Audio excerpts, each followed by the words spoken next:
सुप्रभात बच्चों। आज की कक्षा हम आचार्य चाणक्य के सुविचार से आरंभ करते हैं।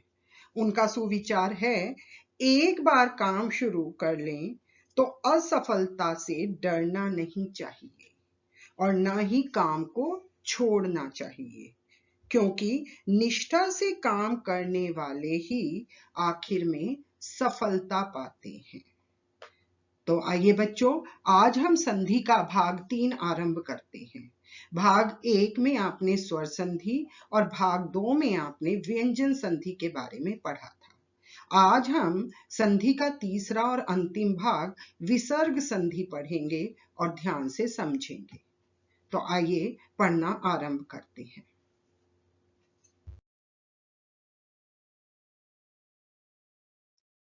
बच्चों, थोड़ी सी पुनरावृत्ति हो जाए। सबसे पहले संधि। संधि किसे कहते हैं? संधि दो वर्णों के परस्पर मेल होने से जो विकार उत्पन्न होता है उसे संधि कहते हैं। हिंदी में संधि के 3 भेद माने गए हैं: स्वर संधि, व्यंजन संधि और विसर्ग संधि। स्वर संधि में स्वर का स्वर से मेल होता है। व्यंजन संधि में व्यंजन का व्यंजन से मेल होता है, या व्यंजन का स्वर से मेल होता है, या स्वर का व्यंजन से मेल होता है। विसर्ग संधि। विसर्ग संधि में विसर्ग का व्यंजन से या विसर्ग का स्वर से मेल होता है। विसर्ग आप सबको पता होगा क्योंकि आप संस्कृत भाषा से अच्छी तरह परिचित हैं। तो आइए अब पढ़ते हैं विसर्ग संधि। विसर्ग संधि क्या होती है? विसर्ग संधि विसर्ग का मेल किसी व्यंजन या स्वर से होने पर विसर्ग में जो विकार या परिवर्तन आए उसे विसर्ग संधि कहते हैं। यानी विसर्ग या तो हट जाता है या रहता है। विसर्ग में जो विकार आएगा उसे विसर्ग संधि कहेंगे। जैसे निहि जमा रस, इसमें क्या विकार आया? विसर्ग हट गया और नी, जो नी से पहले स्वर था, ऋसर स्वर था, वो दीर्घ स्वर में परिवर्तित हो गया। निहि जमा रस, नीरस। मन है जमा हर, मनोहर। यहां पर विसर्ग ओ की मात्रा में परिवर्तित हो गया। तो आइए अब हम विसर्ग संधि को विस्तार से पढ़ते हैं। विसर्ग संधि के नियम। पहला नियम, विसर्ग अह के बाद यदि सघोष व्यंजन। पिछली कक्षा में आपने सघोष और अघोष व्यंजन के बारे में पढ़ा होगा।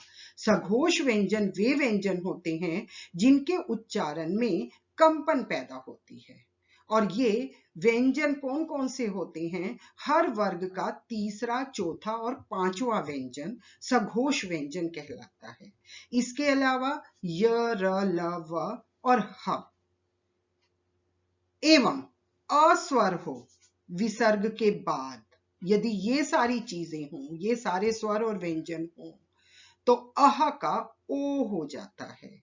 जैसे मन है जमा रथ, मनोरथ। यहां पर विसर्ग ओ में परिवर्तित हो गया। अधै जमा गति, अधोगति। दूसरा नियम, अ के अतिरिक्त किसी अन्य स्वर से पहले विसर्ग आ जाए तो विसर्ग का लोप हो जाता है, विसर्ग हट जाता है।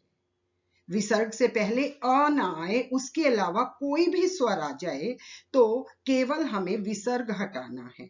जैसे अतः जमा एव, यहां पर विसर्ग से पहले त आया है, तो अतः जमा एव, अतएव, यहां पर केवल विसर्ग का लोप करना है, विसर्ग को हटाना है।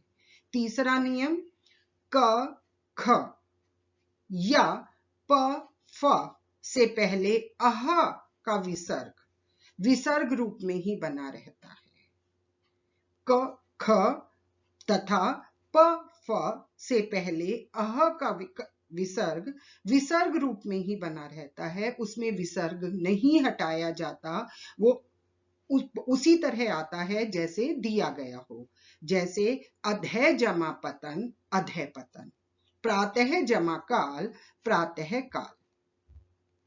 आइए अब हम विसर्ग संधि का चौथा नियम पढ़ते हैं। चौथे नियम में क्या है? चौथे नियम के 3 भाग हैं। चौथे नियम का पहला भाग, यदि विसर्ग के बाद च या छ आए तो विसर्ग श में बदल जाता है।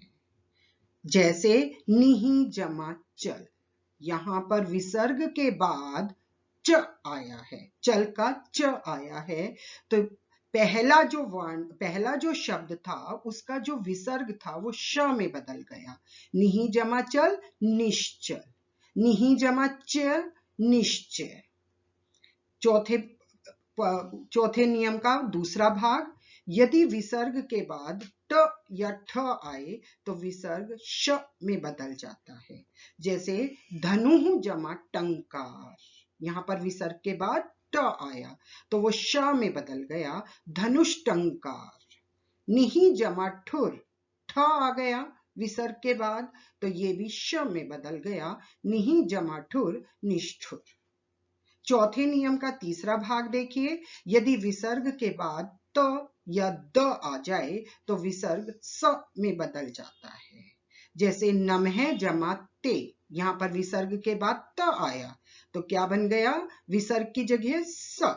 नमः जमा ते नमस्ते, निहि जमा तेज निस्तेज। चलिए अब हम विसर्ग संधि का 5वां नियम पढ़ते हैं।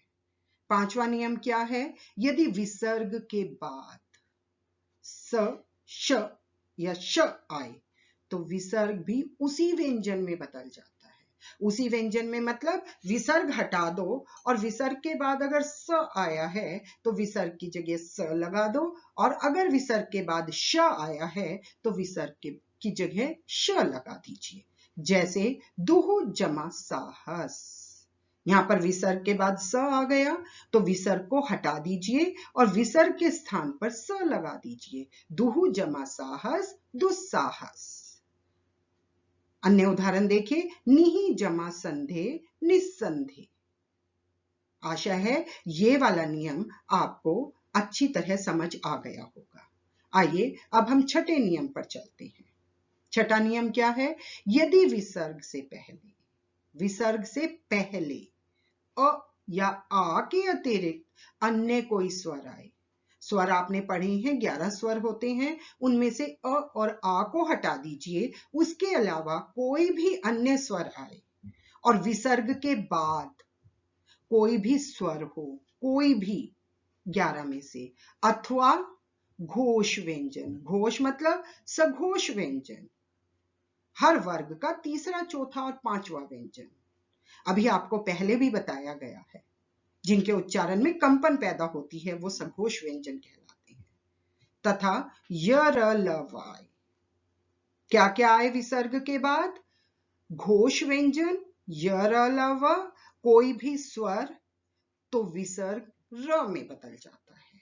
जैसे निहि जमा जन, यहां पर देखिए विसर्ग नि, उससे पहले स्वर आया इ और विसर्ग के बाद स्वर व्यंजन आया ज। ज जो है वो च वर्ग का तीसरा वर्ण है, सघोष व्यंजन हो गया। तो निहि जमा जन, यहां पर विसर्ग हट गया और इस नियम के अंतर्गत विसर्ग की जगह र ने ले ली, तो निहि जमा जन बन गया निर्जन। उसी तरह देखिए दुहु जमा बल, यहां पर विसर्ग से पहले उ आया है स्वर और विसर्ग के बाद ब, जो पवर्ग का तीसरा व्यंजन है, तो दुहु जमा बल, यहां पर विसर्ग का स्थान किसने ले लिया? र ने, तो दुहु जमा बल बन गया दुर्बल। उसी प्रकार आशिहि जमा वाद आशीर्वाद, निहि जमा आशा निराशा। यहां पर देखिए विसर्ग के बाद आ स्वर आया है और जब भी हम संधि करते हैं जो स्वर होता है वो अपने मूल रूप में न आकर मात्रा के रूप में आता है, तो आ र के साथ मिलकर रा बन गया, निहि जमा आशा निराशा। विसर्ग संधि का अंतिम नियम देखिए, यदि विसर्ग के आगे विसर्ग के बाद र हो तो विसर्ग का लोप हो जाता है, विसर्ग हट जाता है और विसर्ग से पहले जो शब्द होता है उसमें जो अगर स्वर हर्षव स्वर हो तो वो दीर्घ स्वर में परिवर्तित हो जाता है। जैसे निहि जमा रोग, यहां पर देखिए विसर्ग के बाद र, रोग, र आया है। तो इस शब्द इनकी जब हम संधि करेंगे तो उस संधि के समय विसर्ग अपना स्थान छोड़ देगा, विसर्ग को हटा दीजिए और निहि में जो हर्षव मात्रा लगी हुई है ई की, उसे दीर्घ मात्रा में परिवर्तित कर दीजिए। निहि जमा रोग, नीरोग। उसी प्रकार अन्य उदाहरण देखिए, निहि जमा रस, इसमें भी विसर्ग के बाद र आया तो हर्षव स्वर दीर्घ स्वर में परिवर्तित हो जाएगा और विसर्ग अपना स्थान छोड़ देगा, तो निहि जमा रस बन गया नीरस।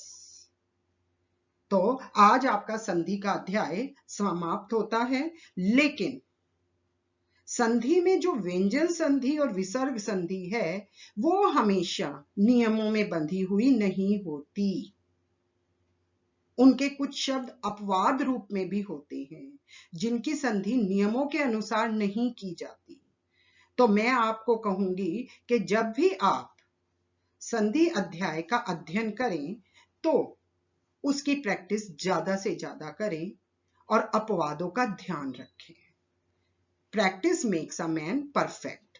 तो संधि विषय का जब भी पुनरावृत्ति करें तो हम ज्यादा से ज्यादा उसका अभ्यास करें। धन्यवाद।